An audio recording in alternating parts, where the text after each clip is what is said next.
Evelyn Hart stood at the edge of her son's driveway, her fingers tightening around the cracked steering wheel of her 1998 Toyota Corolla. The car groaned in protest as she turned off the ignition. The engine sputtered to silence, and for a moment, everything was still. The wind rustled the leaves on the maple trees lining the street, but Evelyn didn't move. She looked at the house, 2 stories tall with polished windows and a manicured lawn, and hesitated. Her eyes drifted to the shiny new cars parked neatly in the driveway. Her son, Nathan's sleek BMW, and his wife Bianca's spotless white Range Rover. In contrast, her Corolla looked like a forgotten relic from another era, its faded paint peeling at the edges, the front bumper held together with tape from her last visit to the mechanic. Evelyn took a deep breath and opened the door, wincing at the loud creak it made. She stepped out, brushing a speck of dust from her navy cardigan. Her shoes were sensible flats, worn but clean. She had taken her time getting dressed today, hoping to look presentable. A light blush dusted her cheeks, and her silver-streaked hair was pulled into a low bun, but she felt every bit of her 60 years as she walked toward the front door, trying to ignore the way her car seemed to be the only thing anyone noticed. Just as she reached the porch, the front door burst open. Bianca stepped out, holding a glass of wine, her heels clicking confidently on the wooden boards. Her platinum blonde hair was styled into perfect waves, her red lipstick sharp against her otherwise flawless face. She took one look at Evelyn's car and laughed, not even trying to hide it. God, is that thing still running? Bianca said, smirking. I thought you'd have buried it by now. The neighbors are going to think we run a scrapyard. Behind her, Nathan appeared, adjusting the collar of his designer shirt. He gave his mother a weak smile, clearly uncomfortable but saying nothing in her defense. Evelyn felt the words hit her like stones. She had expected coldness. Yes, but not this. It gets me where I need to go, Evelyn replied, her voice calm though her stomach twisted.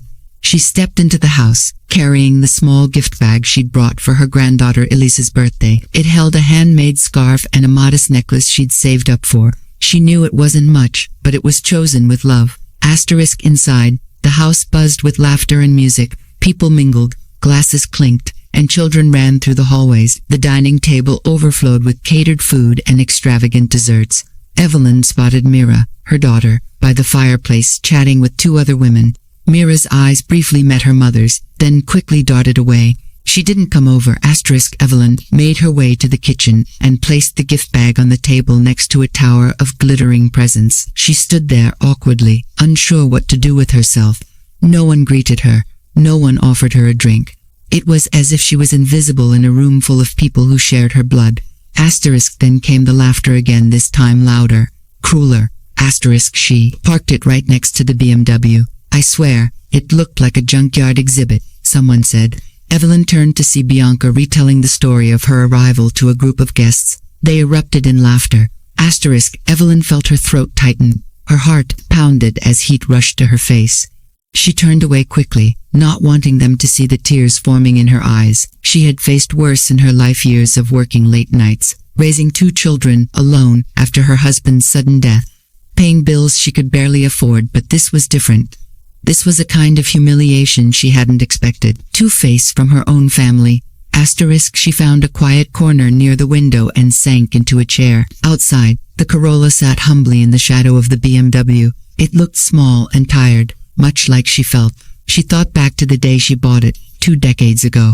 Her husband had just passed, and she needed something reliable. That car had carried her to 2 jobs for years. It had taken Nathan to college interviews and Myra to dance recitals. It had been more than a car, it had been her lifeline.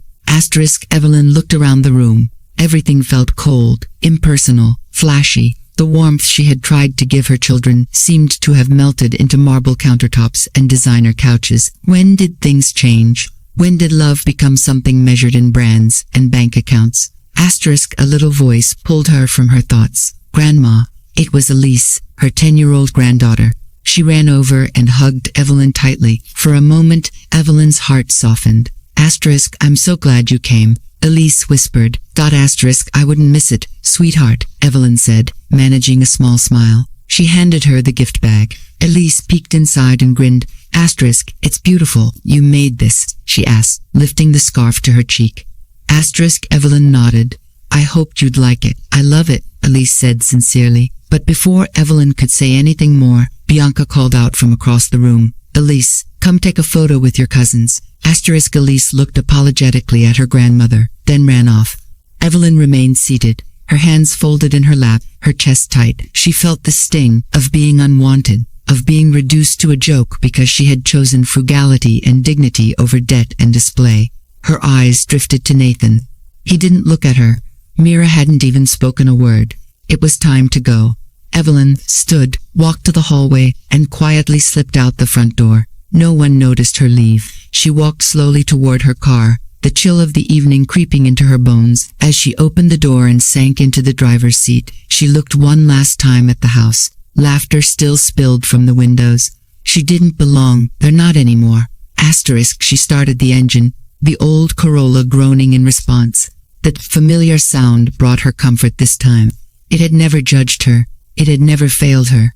It had carried her through the darkest times of her life. As she drove away, Evelyn's eyes welled up, but she didn't cry. Instead, her thoughts began to shift. The humiliation she had just endured, the complete dismissal of her worth had awakened something deep within her. She had spent her life giving everything to her children. Now, they barely saw her as a person. But she hadn't lost everything. Not yet. There were things they didn't know. Things she had kept hidden all these years. And suddenly, she didn't feel so helpless anymore. Evelyn tightened her grip on the steering wheel as the stars began to appear overhead. Somewhere inside her, a plan was forming. She wasn't going to let their laughter be the final chapter of her story. Not by a long shot. The drive back home felt longer than usual, though the route was familiar. Evelyn Hart kept her eyes steady on the road, her fingers loosely gripping the steering wheel. Her mind, however, was far from the windshield. It was stuck in the echo of laughter that had haunted her just an hour earlier. Each moment replayed vividly Bianca's sneer, Nathan's awkward silence, Mira's indifference, the crowd chuckling at her expense like she was some kind of caricature. She had felt like an outsider in the very family she had spent her life building from the ground up. She turned onto the quiet cul-de-sac, where her modest one-story brick house stood. Its garden slightly overgrown but still charming in its own way. Pulling into her small garage, she sat still for a moment, hands resting in her lap. The engine ticked as it cooled, the silence settling in like an old friend. She didn't cry.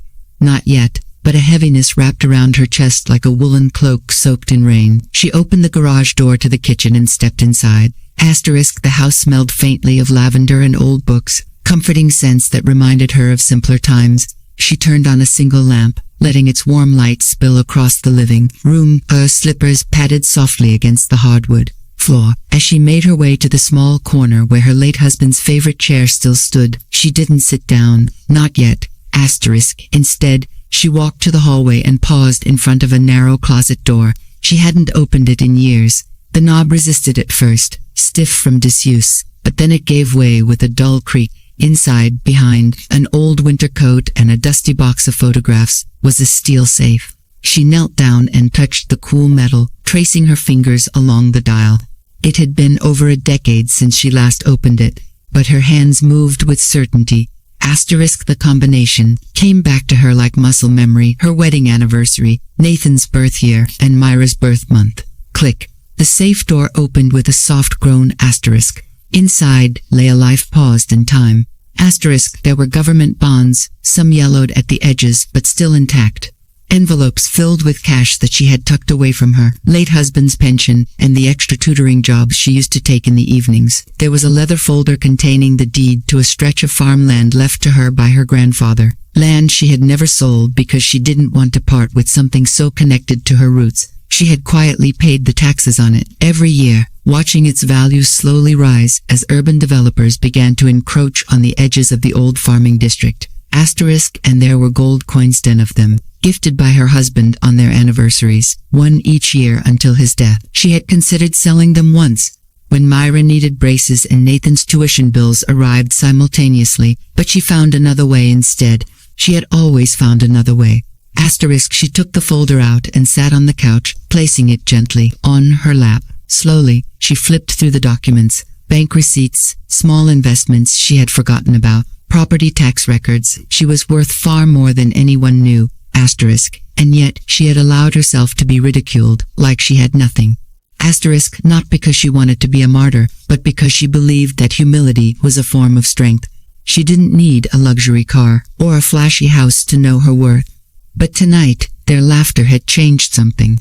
It wasn't just about a car anymore. It was about the way her life had been dismissed, reduced to an old woman with an old car and no relevance. Asterisk, her family thought of her as weak, outdated, even pitiful, but they didn't know about the nights she'd gone without dinner so her children could eat, or the times she walked to work in the rain because the Corolla's battery had died and there was no money for a tow.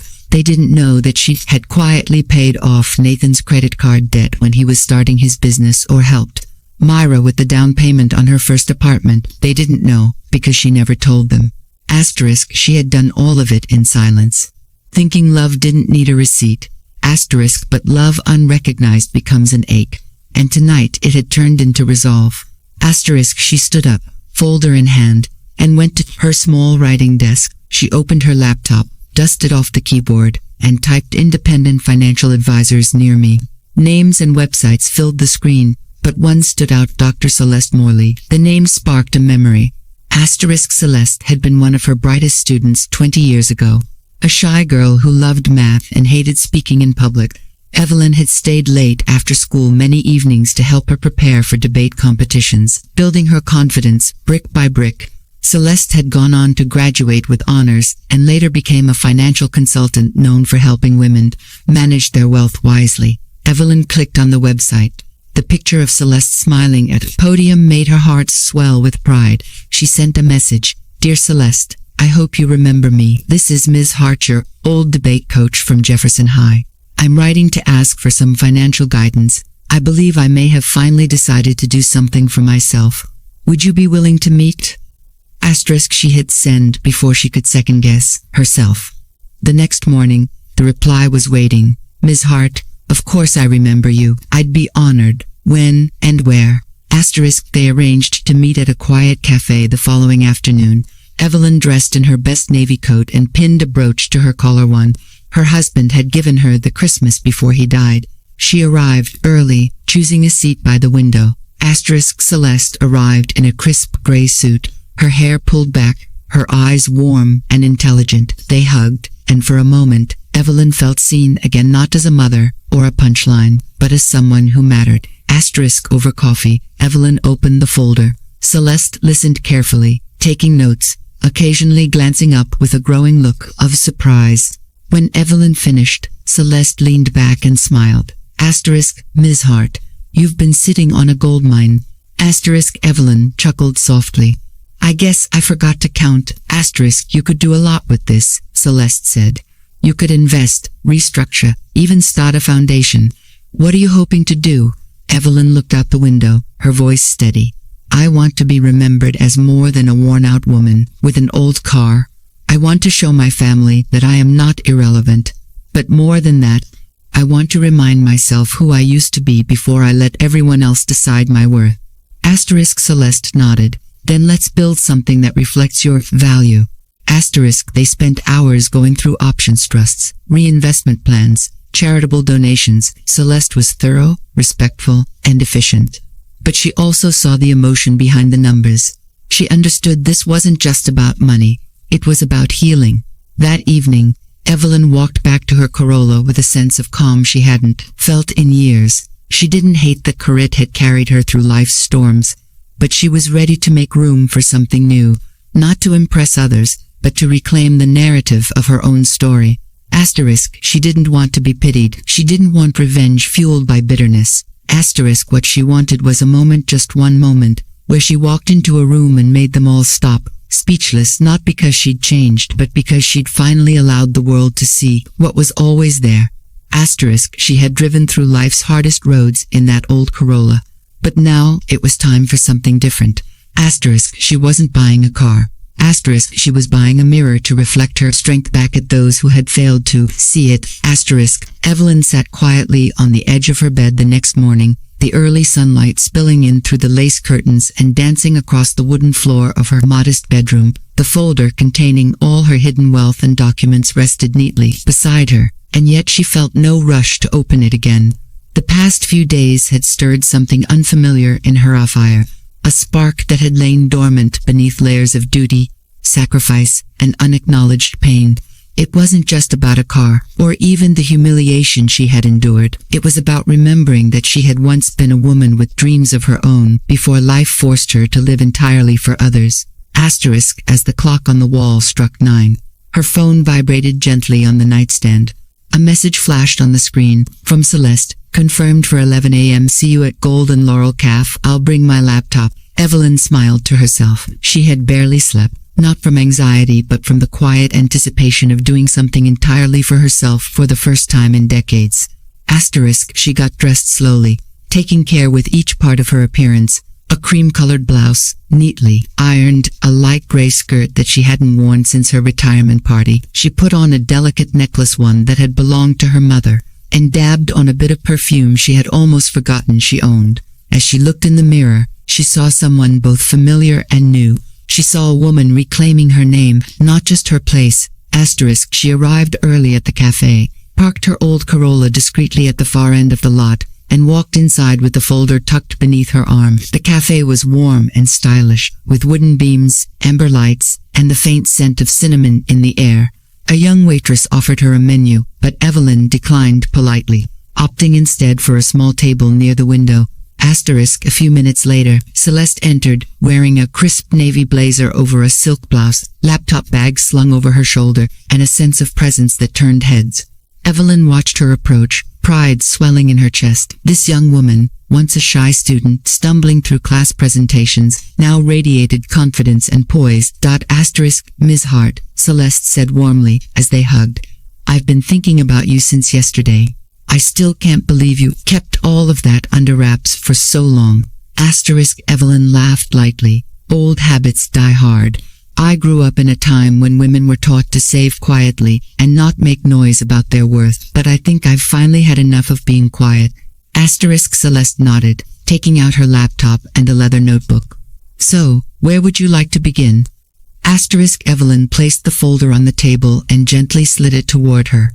With this, I want to make sense of all of it. I want to know what I can do with it, how to protect it, and most importantly, how to use it in a way that brings me peace. And maybe, she added with a soft smile, a little poetic justice. Asterisk, they spent the next 2 hours going through the contents, savings bonds, certificates of deposits, investment records, property, deeds, and the gold coins, each carefully listed with the year and occasion on which they were gifted. Celeste's eyes widened as she tabulated the values. Asterisk, this is a substantial portfolio, Evelyn, she said, using her first name now, the familiarity growing between them. If we include the appreciation on that farmland and its location near the new commercial expansion zone, you could be sitting on several $1 million worth of assets. Asterisk, Evelyn sat back in her chair, processing the number with quiet composure. It wasn't greed or excitement she felt, it was vindication. Asterisk, I always thought I'd pass it all on to my children, she said. I saved for their futures, paid off debts they didn't even know they had, but they grew up thinking I was just a tired old woman clinging to an outdated car and outdated values, and now, I don't know if I want them to inherit anything at all. Asterisk, Celeste paused, her expression turning thoughtful. You don't have to decide today. But it's clear you have options, real, powerful ones. We could structure this into a living trust, create charitable endowments, establish investment streams. You could buy a new home, a business, or a car, of course, she added with a playful grin. Asterisk, Evelyn chuckled. Ah yes, the car. I suppose that's what started all of this, isn't it? Asterisk, Celeste leaned forward, her tone soft but curious. Do you mind if I ask? Why didn't you ever use this money before? Asterisk, Evelyn looked out the window, watching a couple walking their dog along the street.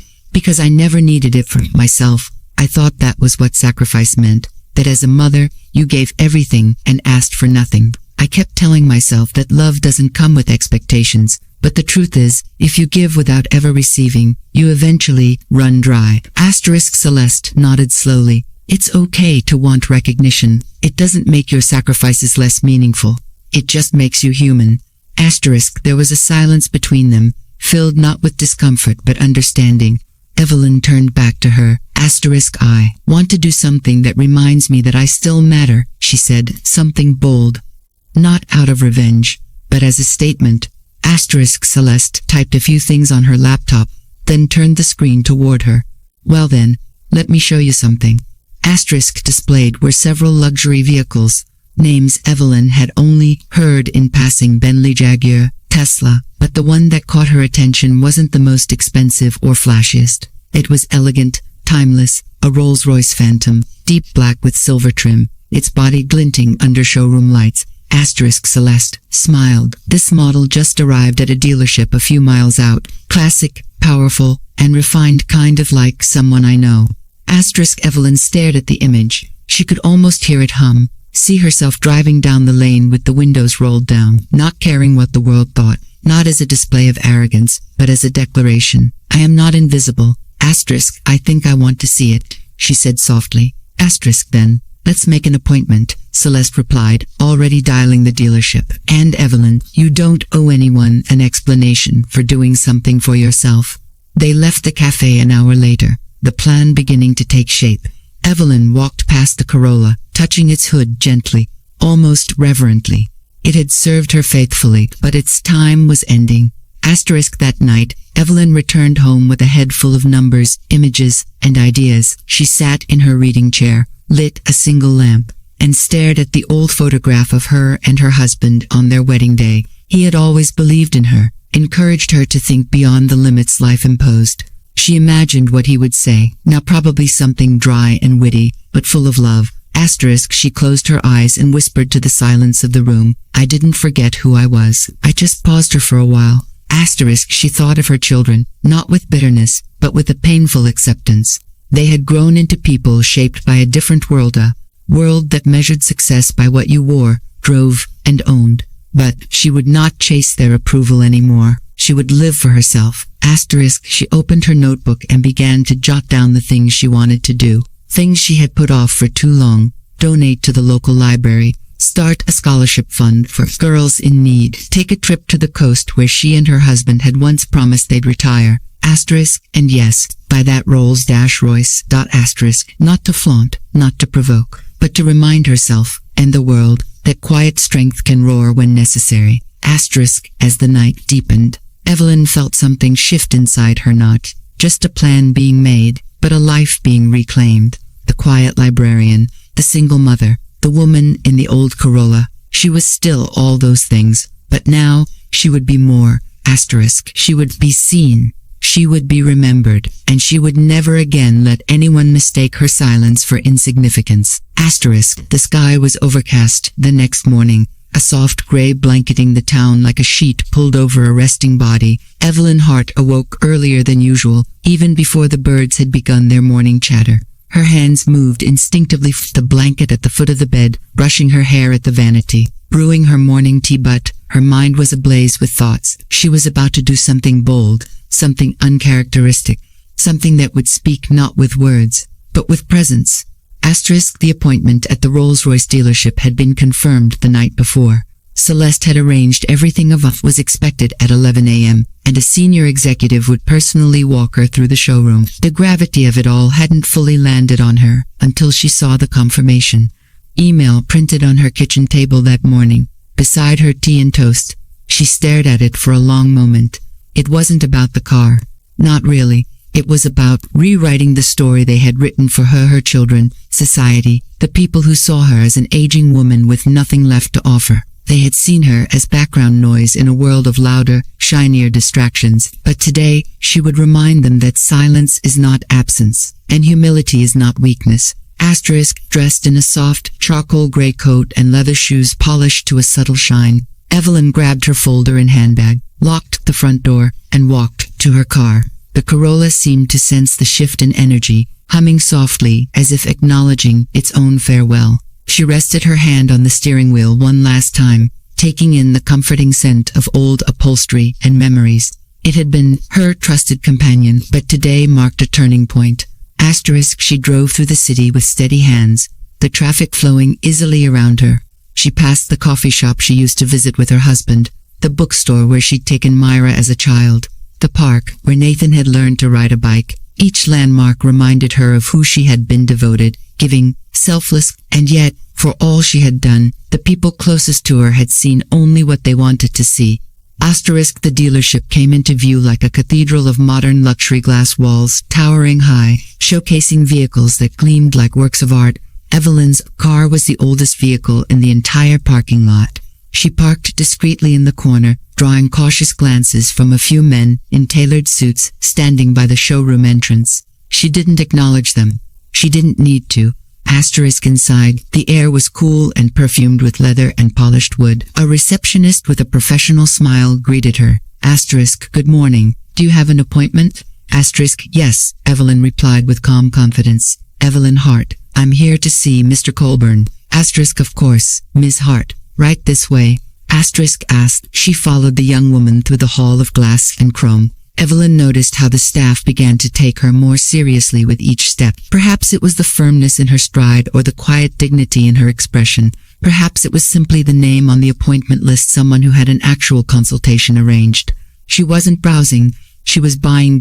Asterisk, Mr. Colburn, tall man in his early 40s with salt and pepper hair and a tailored three-piece suit, extended a hand the moment he saw her.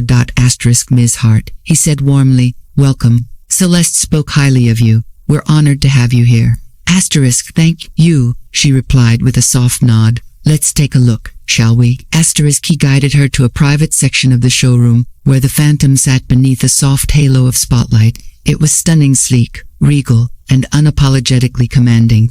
Jet black with silver trim, its body was a masterwork of craftsmanship. Evelyn stood before it, absorbing its elegance in silence. Mr. Colburn stepped aside, letting her take her time.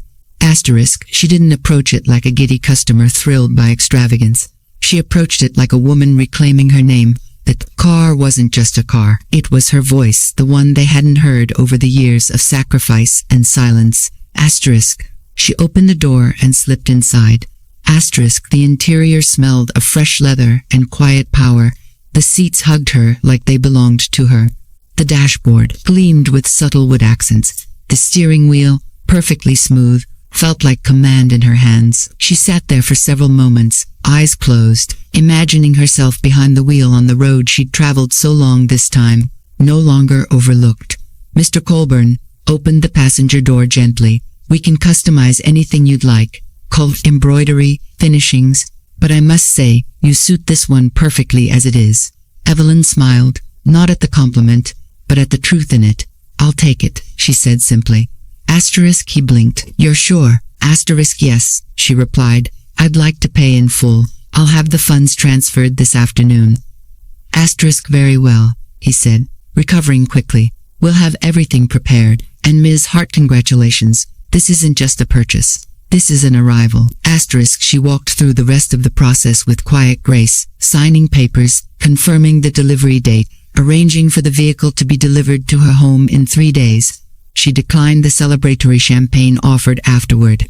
She didn't need applause. The act was enough. Asterisk, by the time she left the dealership, the skies had cleared slightly. A soft sun peeked through the gray, as if recognizing the shift in her spirit. Evelyn drove home in her Corolla one final time, her hands steady on the wheel, her heart beating with a mixture of peace and anticipation. Asterisk, she didn't tell anyone what she had done. Not Nathan, not Mira, not even Elise. She didn't need to. She had no desire to flaunt, to gloat, or to make grand pronouncements. When the moment came, the message would deliver itself. Asterisk, that evening, as she sat on the porch watching the neighborhood kids ride their bikes, she thought about how far she had come. She had spent decades quietly building a life, giving without asking, loving without condition. And yet, when her car became a source of ridicule, it symbolized something far deeper: the way people mistake humility for inadequacy. Asterisk. She was done being mistaken. Asterisk. The next few days passed quickly. She went about her errands with the same rhythm, buying groceries, watering her plants, knitting in the evenings, but beneath the surface, she buzzed with a quiet anticipation. Asterisk. On the morning of the car's arrival, She dressed with care, a navy blue silk blouse, pearl earrings, and the diamond-studded watch her husband had given her on their 25th anniversary. When the delivery truck rolled up the street, neighbors peeked through windows and paused their walks. Evelyn stepped onto her porch.com and composed. The Rolls-Royce was unloaded like a sacred object. The delivery man handed her the keys, his expression somewhere between awe and curiosity. Enjoy the ride, ma'am, he said. She nodded and stepped inside the car, inhaling its clean, refined scent. She ran her fingers over the steering wheel, and then, without hurry, pulled out of her driveway. She didn't blast the horn or race the engine. She simply drove past the houses where whispers would stir, past the town center, past her children's homes. And in that moment, she wasn't just a woman in a luxury car. She was a statement in motion, a quiet storm, a story rewritten, a mother no longer ignored. The morning sun bathed the landscape in golden light as Evelyn Hart drove through the town streets in her new Rolls-Royce Phantom. The purr of the engine was so smooth it felt like gliding through a dream. She sat upright, hands steady on the wheel, her eyes calm and forward-fixing. The city, for once, looked different from the view behind the tinted luxury glass. It wasn't just the car though. The car was a masterpiece in every sense. It was the shift in perspective. She was no longer driving out of obligation. She was driving as a choice. She was driving with purpose. The day had finally come. Her granddaughter Elise was celebrating her 10th birthday at the prestigious Evergreen Country Club, an event organized with all the flair and showmanship that her daughter-in-law Bianca was known for. Balloons had been custom-ordered, themed, desserts prepared by a professional patissier, and a private children's entertainer hired for the afternoon. Evelyn had received a polite but noticeably generic invitation a week earlier, one that lacked warmth but checked the box of civility. Today, she would attend, but not as the invisible matriarch with a scuffed handbag and a car mocked by guests. She would walk in as Evelyn Hart, a woman of elegance, resolve, and grace. She pulled up slowly to the club's valet entrance, and as soon as the Phantom came into view, heads turned. The valet, a young man in his 20s wearing a crisp black uniform, practically ran to her door. His gloved hand opened it gently. Welcome, ma'am, he said, his eyes unable to hide the awe. Evelyn stepped out with composure. She wore a pale blue silk scarf that shimmered in the morning light, wrapped elegantly over her shoulders. Her soft gray dress was tailored, comfortable, and complemented by subtle diamond earrings. She wore no heavy makeup, just a touch of blush, a stroke of eyeliner, and lipstick in a muted shade of rose. She nodded to the valet, handed him the keys, and watched as he carefully took the vehicle away. The other guests in the valet line paused in their conversations, eyes trailing her as she entered the building. Whispers began almost instantly.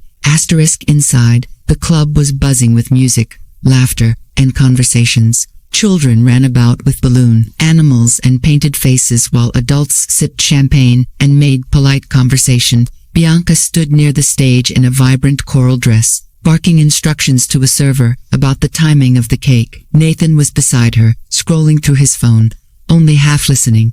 They didn't see Evelyn at first. She made her way toward the gift table and placed her present for Elise at the far corner, a small velvet box tied with a white ribbon. Unlike the garish boxes stacked around it, hers was delicate and subtle. Just then, Elise came running into the hall, her floral dress fluttering, face still half-painted like a unicorn. She stopped when she saw Evelyn, her eyes lighting up. Grandma, she shouted and ran straight into her arms. Evelyn knelt down and hugged her tightly, her heart full. I'm so happy to see you, sweet girl, she said. I thought maybe you wouldn't come. Mommy said you might be too tired, Elise whispered. Evelyn smiled gently. I wouldn't miss it for the world. Elise looked over at the gift table. Did you bring me something? I did, Evelyn said. It's in the little box, there. Elise ran over and picked it up carefully. She untied the ribbon and opened the box. Inside was a silver locket, engraved with the words, "You are braver than you believe, stronger than you seem, and loved more than you know." Inside the locket were two tiny photographs, one of Elise as a baby, and one of Evelyn holding her on the day she was born. Elise gasped. It's beautiful. It's yours now, Evelyn said. Always wear it close to your heart.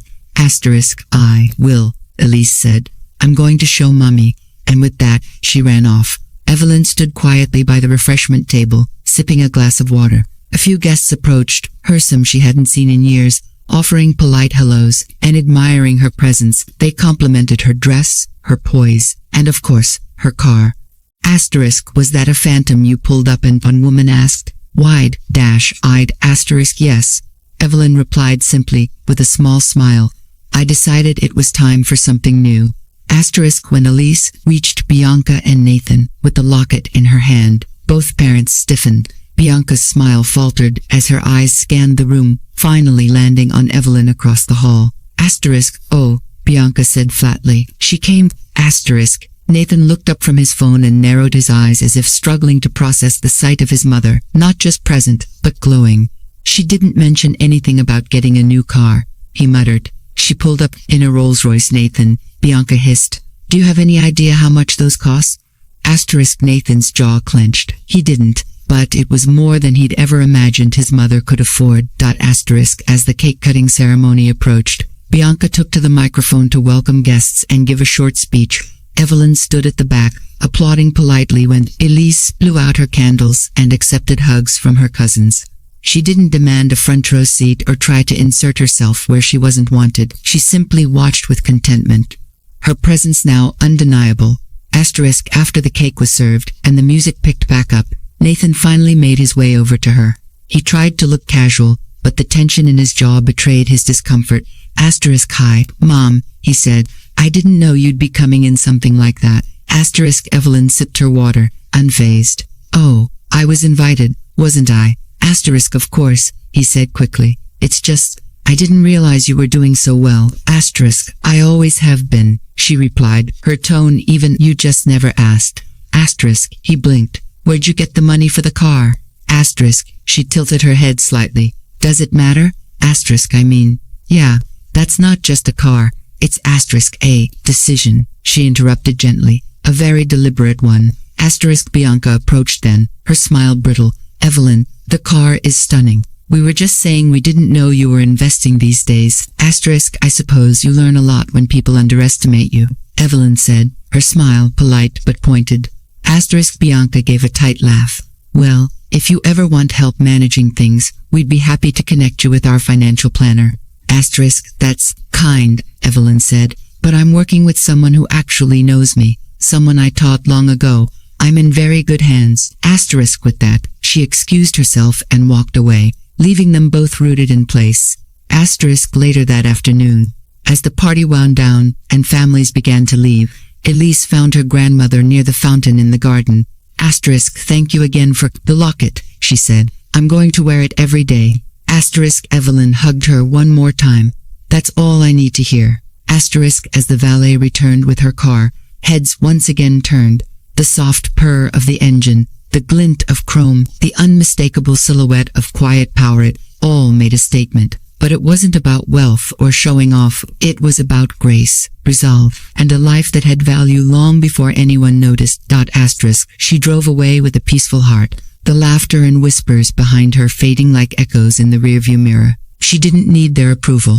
She didn't need to teach them a lesson. They had just learned it on their own. The days that followed the birthday party passed with an uncanny stillness, as though the entire town had begun to see Evelyn Hart with new eyes. Her name, once spoken with disinterest or overlooked entirely in social circles, now danced through whispered conversations at garden parties, book clubs, and neighborhood walks. It wasn't just the car that had ignited the intrigue, it was the quiet revolution behind it. Something had shifted.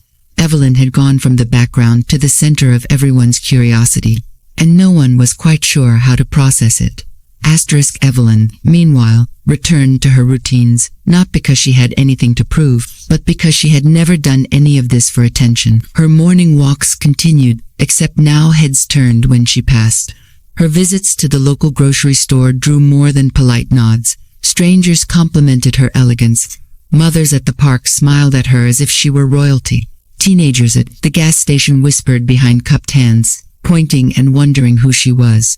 Asterisk the mystery only deepened as local whispers gave way to more public acknowledgement. One morning, as she sipped tea on her porch, she was surprised to see her photograph taken at the country club party, featured on the cover of the town's weekly lifestyle magazine under the title, The Phantom Matriarch, Quiet Grace and Unspoken Power. The article painted her as a woman of class, mystery, and admirable independence, noting her arrival at the event in a Rolls-Royce and the subtle way she carried herself. Asterisk, Evelyn read the piece with a calm heart and a knowing smile. It was flattering, but unnecessary. The real story couldn't be summarized in a glossy column. It lived in the decades of sacrifice that no one had ever bothered to ask about. Still, she appreciated the recognition. If only for the women like her who might read it and realize they too had the right to be seen. Asterisk, she hadn't heard from Nathan or Myra since the party. Aside from a brief thank you text from Elise, the silence didn't bother her. For the first time in years, she wasn't sitting by the phone, waiting to be remembered. She was building something far greater than forced connection. She was reclaiming her legacy. Asterisk, it was during this time that Evelyn decided to act on an idea that had taken root in her mind ever since she'd met with Celeste. The scholarship fund. Asterisk, she visited the town's local high school and requested a meeting with the principal. They remembered her fondly after all. She'd taught there for 30 years.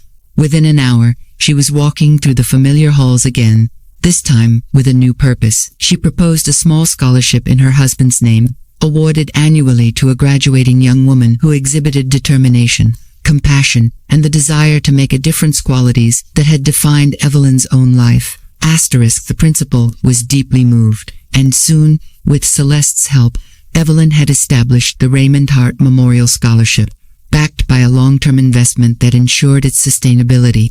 She didn't announce it with a press release or social media post. Instead, she wrote a heartfelt letter that would be read during each award ceremony, addressed to the recipient directly. In it, she wrote, "You don't have to be loud to make a difference. Sometimes the most important voices are the ones no one hears until they do."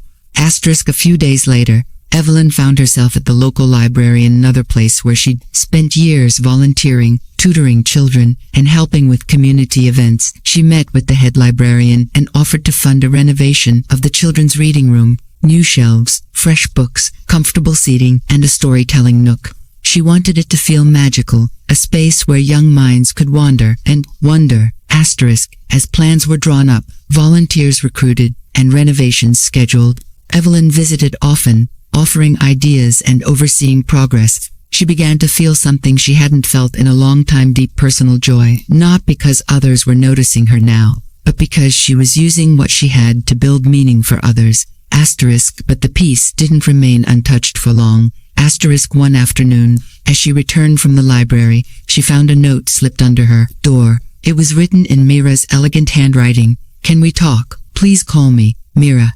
Evelyn read it, folded it neatly, and placed it on the table. She didn't rush to respond. She wasn't cold, but she had learned patience wasn't always about waiting for others. Sometimes, it was about choosing when you were ready. Asterisk, the next day, her phone rang. It was Nathan. She let it ring twice before answering. Asterisk, "Hello, Nathan," she said calmly. Asterisk, "Hi, Mom," he began, his voice unusually hesitant. "I was wondering if you were free for lunch sometime this week. Just the two of us. I'd really like to talk." Asterisk, Evelyn paused.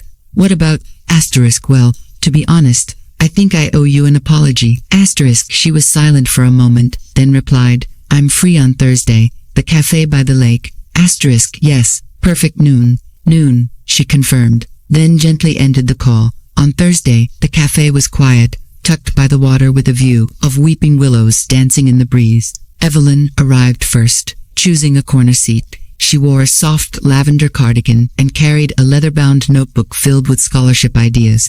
When Nathan arrived, he looked nervous, his shirt slightly wrinkled, his phone clutched like a lifeline. He sat down and stared at her for a moment. "You look incredible," he said. Asterisk, "Thank you," Evelyn replied, offering a small smile. There was a pause before he spoke again. "I've been thinking a lot lately, about the party, about the car, about everything, and I realized how little I really know about your life, about what you've done all these years." She didn't interrupt. "I always thought of you as just Mom. You were always there." I guess I assumed you always would be, but seeing you walk in like that, it was like meeting someone I never really took the time to know. Asterisk Evelyn's eyes met his. And now that you've met her? Asterisk Nathan sighed. I feel ashamed of the way I've treated you, of the jokes we made. I should have asked more, listened more. Asterisk Evelyn sipped her tea. You had every opportunity. Asterisk I know, he said quietly. Is it too late? Asterisk she looked at him, not with bitterness, but with something softer. It's never too late to change, but it's too late to pretend nothing happened. Asterisk Nathan nodded slowly, accepting the weight of her words. Asterisk I want to make things right, he said. I want to understand, and maybe someday you could tell me about the things I never bothered to ask. Asterisk, she considered his offer. We'll see. Trust isn't a switch, Nathan, it's a road. And you've only just stepped onto it. Asterisk they finished lunch quietly, the air between them no longer cold, but cautious. As they parted, Evelyn didn't offer a hug. She simply nodded and walked to her car, the Phantom waiting like a sentinel. As she drove away, she didn't look back. Later that evening, she received a message from Mira. It was a voice note. Hi Mom, I know we've been distant, and I know I haven't made things easy, but Elise wears that locket every day, and she told me what you said to her. I just wanted to say, thank you. I see you now, and I'm sorry it took me this long. Asterisk Evelyn listened to the message twice, then set her phone down. The sound of the wind outside was gentle, brushing the trees like an old song. She made herself a cup of chamomile tea and sat by the window, watching the evening sky turn purple and gold. Asterisk the recognition she once craved from her family had begun to come, not through confrontation, but through her quiet transformation. But even if it never had, she realized she would have been okay. Asterisk, because now she saw herself clearly, proudly, and that had been the first miracle of all. Asterisk, the morning sun streamed softly through the gauzy curtains of Evelyn Hart's sitting room as she stirred a spoonful of honey into her tea. She no longer awoke burdened by loneliness or the weight of invisibility. These days, her mornings began, not with longing, but with clarity. She moved through the rooms of her modest home with a quiet grace, unbothered by the silence that used to echo too loudly in her ears. The silence no longer hurt. It had become peace. Asterisk, but that peace would be tested soon enough. Asterisk it began with a knock on the door, a familiar rhythm that sent a ripple through the calm she had cultivated. Evelyn opened it slowly to find Nathan standing there, holding a small paper bag and wearing a strained expression. Asterisk morning, Mom, he said. I brought those blueberry scones you like, from the bakery on Main Street. Asterisk, she studied him, for a moment, the scent of the warm pastries drifting between them. He looked tired, maybe more emotionally than physically, but he was here, and that counted for something. Asterisk, she stepped aside. Come in, asterisk. They sat in the kitchen. Nathan placed the bag on the table and poured them both coffee. For a few minutes, they ate in silence, and Evelyn almost allowed herself to believe this might be a genuine moment between mother and son. But the way Nathan kept glancing at his phone, the way his fingers tapped restlessly against the mug, it all hinted at something more, something unsaid. Finally, he broke the silence. Mom, I need to ask you something, and I want you to know I'm coming from a place of concern, not judgment. Asterisk, she arched a brow. You don't need to preface a question with a disclaimer, unless you already know it's inappropriate. Asterisk, he winced. Okay, fair. It's just, Bianca and I are a little worried. Asterisk, about what? Asterisk, well, the car, the way you've been spending, the scholarship, the library, the donations. We're worried you might be getting taken advantage of, or maybe moving too fast. And with your age, we thought, asterisk, she held up a hand. Let me stop you right there. Nathan's mouth closed mid-sentence. I appreciate your concern, truly, but don't confuse your sudden interest in my life with entitlement to manage it. I've lived through wars, widowhood, raising 2 children on my own, and balancing 3 jobs while you were still learning to tie your shoes. I manage, and I'm managing now better than ever. Asterisk, Nathan flushed. I didn't mean to suggest asterisk you did, she said gently but firmly. You came here not out of concern, but out of discomfort. You're uncomfortable that the woman you thought was predictable, passive, and poor is suddenly none of those things. Asterisk, he looked down, caught. It's just hard to reconcile. You were always so frugal. Asterisk, I had to be. Because I was raising a family alone while you and your sister grew up thinking money just magically appeared. I drove that old car, not because I had no other option, but because I wanted to save for your futures. And now that I'm finally choosing myself, you're suspicious. Asterisk Nathan's voice cracked. I never meant to make you feel unappreciated. Asterisk, but you did, and so did Mira and Bianca. The car wasn't the only thing you laughed at, it was me. My choices, my values, my life. He was quiet for a long time. I guess I just never thought of you as someone who needed anything. Asterisk Evelyn let out a breath. That's the mistake most children make. They grow up and forget their parents are people too, that we have dreams, and limits, and yes, needs. Asterisk, there was silence between them again. Not angry, silent, the awkward space that honesty creates when it pulls people out of their comfortable illusions. Asterisk, I want to do better. Nathan finally said, I want to earn back your trust. Asterisk, she stood, collected their empty mugs, and placed them in the sink. Then start by respecting that I no longer owe you explanations. I don't need approval. I need honesty, consistency, and boundaries. Can you give me that? Asterisk, he nodded slowly. I'll try. Trying is a good start, she said over her shoulder. As he left, Evelyn returned to her reading chair by the window. She felt no triumph in putting Nathan in his place. It had not been a victory, only a necessary realignment of roles. She was not seeking revenge. She was seeking truth. And truth had a way of sobering even the most stubborn hearts. Asterisk later that evening, Mira called. Her voice trembled with forced politeness, but Evelyn sensed the tension behind the words. Asterisk, Mom, I just wanted to check in, Mira said. I heard from Nathan you've been making some big financial decisions lately. Asterisk, I have, Evelyn replied, and I'm doing it thoughtfully.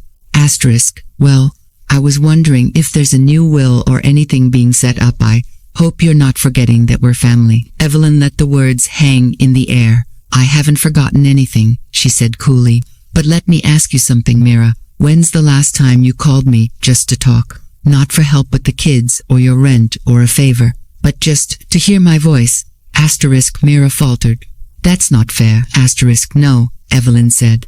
It's overdue. Asterisk, I've been busy. Asterisk, we're all busy. But I made time when you were little and afraid of the dark. I made time when you needed help with your college applications. I made time when your marriage was falling apart.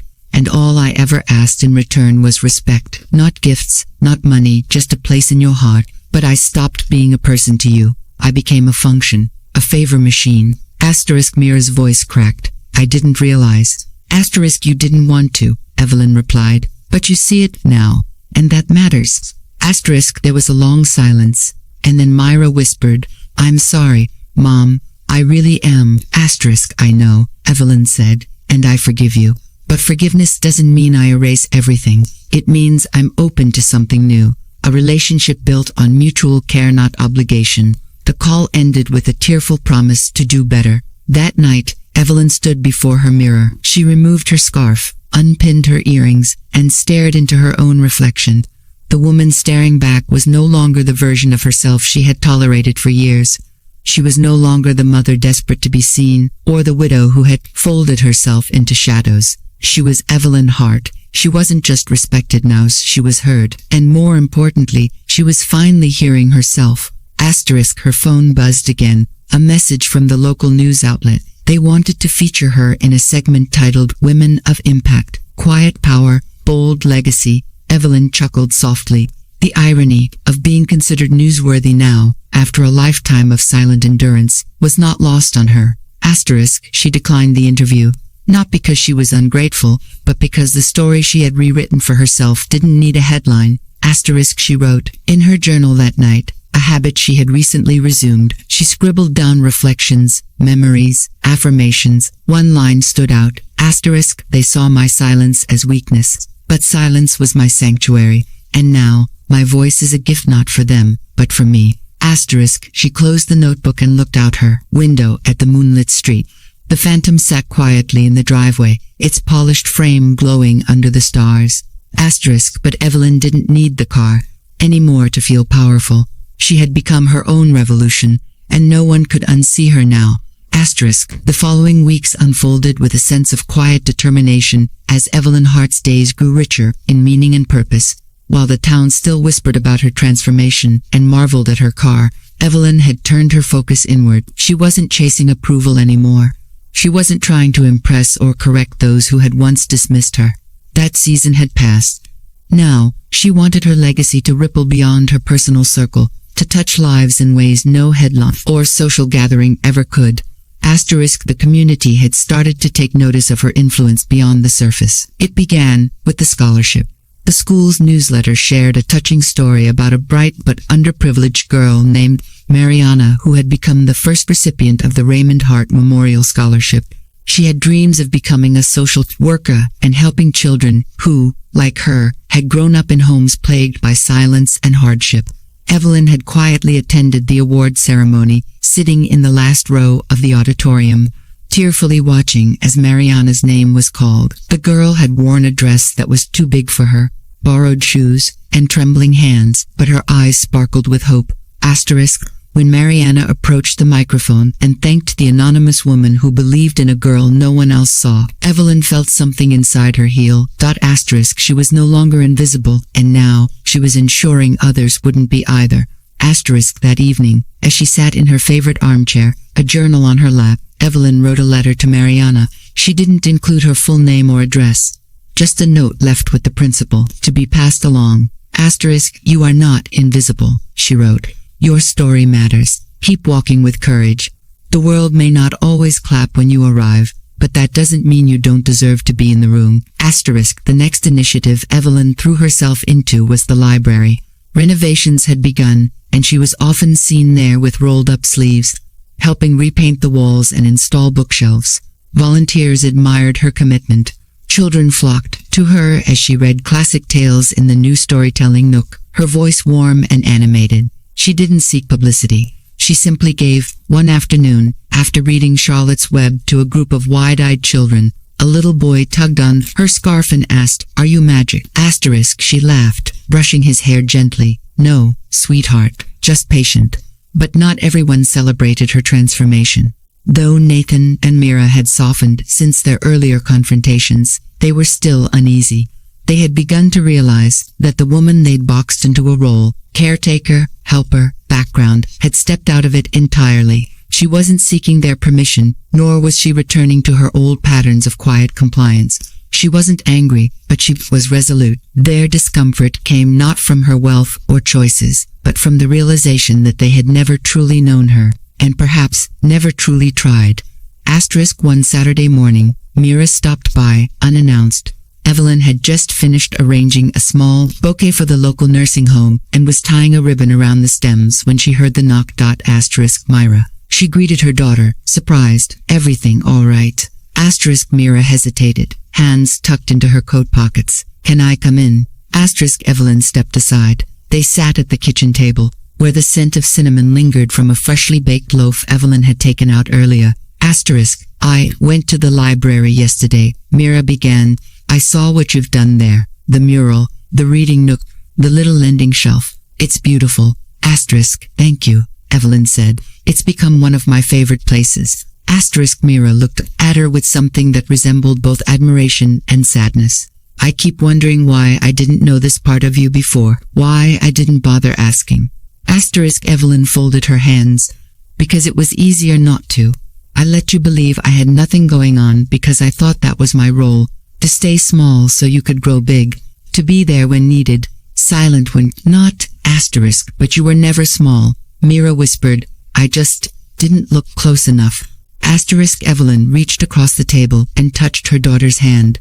"The past can't be rewritten, but it can teach us how to walk better in the present." Asterisk. Mira's eyes welled with tears. "I want to get to know this version of you." Asterisk. Evelyn smiled gently. "She's not new, sweetheart. She was just waiting." Asterisk. It was the first time in years that mother and daughter sat for hours, not in obligation, but in connection. They talked about books, about art, about the regrets and small joys that had shaped their lives. Mira confessed that she often felt like a failure as a mother, constantly trying to compete with perfect images on social media and neighborhood standards. Asterisk. "You've always seemed so grounded," Mira said. Even when I thought you were just fading. Asterisk, I was never fading, Evelyn said. I was anchoring. The roots grow strongest when no one's watching. Asterisk, the conversation marked a new chapter between them. It wasn't perfect. Years of distance couldn't be erased in one sitting, but it was real. It was mutual. It was beginning. Asterisk, meanwhile, Evelyn's presence in the community had started to extend even further. She began mentoring young women, not through a formal program, but through natural connection. Girls who worked part-time at the cafe, teenagers volunteering at the library, even young mothers who sat near her at the park. She spoke with them not as an authority figure, but as a listener. She told them stories from her past, offered encouragement, and more than once slipped envelopes into their hands with notes that read, "Just a little boost for the journey. Don't let the world shrink your voice." Asterisk, one girl, Tasha, who worked at the grocery store checkout, had dreams of opening her own bakery. One day, Evelyn stayed behind after the store closed, speaking to her in the empty break room over tea from a vending machine. Asterisk, no one believes I can do it, Tasha had said, eyes downcast. Asterisk, I do, Evelyn replied. Tell me your plan. Asterisk, that small conversation led to Evelyn introducing Tasha to Celeste, who helped her develop a business outline. 6 months later, with help from a microgrant Evelyn sponsored, Tasha opened a tiny bakery window called Sweet Courage. The first item on the menu was a blueberry scone for Evelyn. The chalkboard had read on opening day. Asterisk, Evelyn never boasted about these things. She never expected thanks. She simply believed in lighting lamps where darkness had taken root. Wealth was not in her bank accounts or her possessions, but in her ability to multiply dignity in others. Asterisk, but through all of this, she never forgot the hurt that had once birthed her transformation. The way her children had laughed at her car, reduced her to her aging vehicle and modest clothes, had not broken her, but it had reshaped her. That wound had been real, and healing didn't mean pretending it never happened. Asterisk, one evening, as she sat on the porch, Elise joined her with a sketchpad in hand. Asterisk, Grandma, she said, climbing into the rocking chair beside her. I'm drawing you. Asterisk, oh, Evelyn asked with amusement. What do I look like? Asterisk, Elise showed her the sketch, a woman in a flowing scarf, standing tall beside a car, holding the hands of 2 small girls. Asterisk, who are they? Evelyn asked, gesturing to the children in the drawing. Asterisk, they're not real, Elise said. They're just girls who needed someone. Asterisk, Evelyn's eyes filled with quiet emotion. You're very observant, my dear. Asterisk, Elise nodded. Mom says you're kind of like a fairy godmother, but real. You help people and you don't need a wand. Asterisk, Evelyn chuckled. That's the best compliment I've ever received. Asterisk, the sun dipped behind the trees, painting the sky with streaks of orange and lavender. Evelyn leaned back in her chair, the soft creaking a comforting rhythm. Asterisk, she wasn't the woman who once felt ashamed pulling into her son's driveway. She wasn't the figure of pity behind a rusty Corolla. She wasn't just a mother or a widow or a retiree. She was a woman, reborn through self-respect, shaped by silence, and powered by compassion. Asterisk, she had chosen to use her resources, not for luxury, but for legacy. She didn't need a parade. She had found something much better. Purpose. And as the stars blinked into the darkening sky, Evelyn Hart closed her eyes with a contented sigh. Asterisk, she had become the kind of woman she wished she'd had in her own life, long ago. And now, she was that woman, for others. That was power. That was peace. That was enough. Asterisk, the seasons shifted gently in Evelyn Hart's town. The fiery reds and golds of autumn gave way to the chill of winter, and with it came a profound sense of stillness. The air was crisp, the trees bare, and the sidewalks often dusted with frost. Evelyn moved through it all with a soft smile and slow grace, as if savoring every breath, every step, every glance at the world she had quietly transformed. Asterisk, her life had become a pattern of thoughtful routine and meaningful disruption. She still read 2 children at the library once a week, still visited the bakery run by Tasha every Thursday morning, and still spent Sunday afternoons volunteering at the community center. Her Rolls-Royce, once the symbol of a turning point, now sat parked outside, not as a trophy, but as a gentle reminder of her journey. People still looked at it with awe, but they no longer saw it as the most extraordinary thing about her. Evelyn herself had become the story. Asterisk, but time, as it does, had begun to make its presence known more clearly. Evelyn's walks grew shorter. Her fingers ached more in the cold. Her doctor mentioned her heart needed watching. There were days she felt the fatigue settle in her bones earlier than usual. Nights when the world blurred softly at the edges. Asterisk and Evelyn, ever the realist, began preparing. Asterisk, she didn't fear the end. She had seen enough of life to know that endings were often just hidden beginnings. But she wanted to ensure that what she had built, what she had rekindled in herself, didn't end when she was gone. Asterisk one morning, wrapped in a wool shawl, she sat down at her writing desk and opened a fresh notebook. On the first page, she wrote, asterisk instructions for the continuation of light. Asterisk, it wasn't a legal document that had already been arranged. Celeste had helped her set up a will and multiple trusts.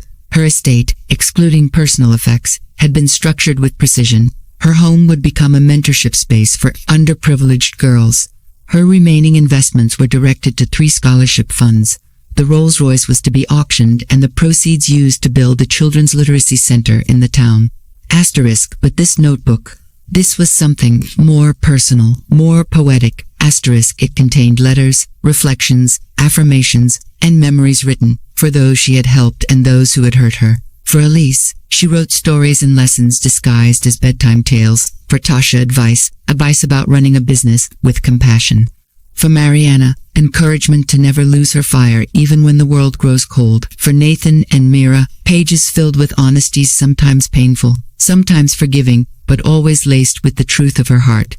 Asterisk to her children, she wrote, asterisk, you saw me as a background character in your story, not realizing I was the author of the pages that held you together. But I do not hold that against you. I only hope, in your own lives, you choose to be seen not for the sake of applause, but for the sake of truth.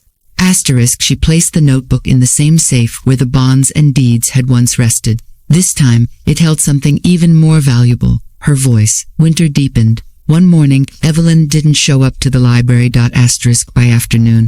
The staff began calling her phone. Asterisk by evening. Elise came to check on her.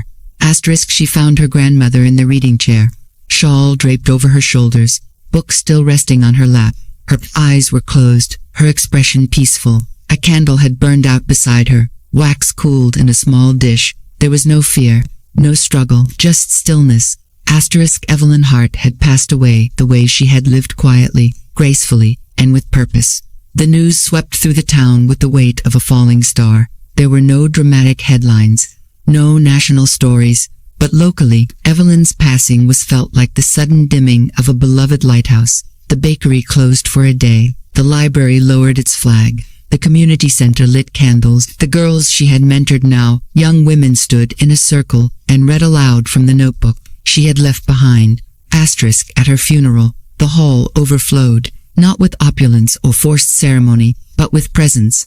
Elise gave a speech, her voice trembling. Asterisk, she wasn't rich because of her money. She was rich because she gave people what no one else would believe. She saw people when the world overlooked them. She was never loud, but she changed every room she entered, and every life she touched.